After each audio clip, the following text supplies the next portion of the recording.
உதகை அரசு தாவரவியல் பூங்காவில் 2.76 கோடி மதிப்புள்ள மேம்பாட்டு பணிகளை அமைச்சர் MRK பன்னீர்செல்வம் மக்கள் பயன்பாட்டிற்கு திறந்து வைத்தார்.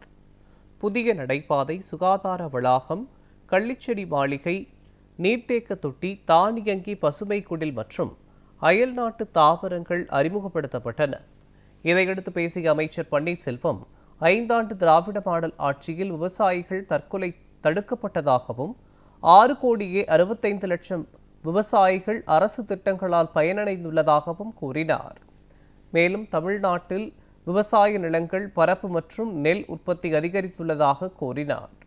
5 வருட காலத்தில் நாங்கள் விவசாயிகள் போராட்டம் இல்லாமல் கடந்த ஆட்சியில் விவசாயிகள் அன்றாடம் போராட்டம் செய்யக்கூடிய, போராடி பெறக்கூடிய, அதே போல் விவசாயிகள் தற்கொலை முயற்சிகள் கிட்டத்தட்ட 100க்கும் மேற்பட்ட உயிர்கள் தற்கொலை செய்கிறார்கள். ஆனால் அது போன்ற விஷயங்கள் ஏற்படாமல் அவர்களுக்கு இடர்பாடுகள், எந்தெந்த இடர்பாடுகள் ஏற்படுகிறோ அதை உடனடியாக தீர்வு செய்யப்பட்டு வேளாணுடைய பரப்பும், நிலங்களுடைய பரப்பும், விவசாய நிலங்களுடைய பரப்பும், இப்போ பயிர்களுடைய பரப்பும் அதிகரித்திருக்கிறது.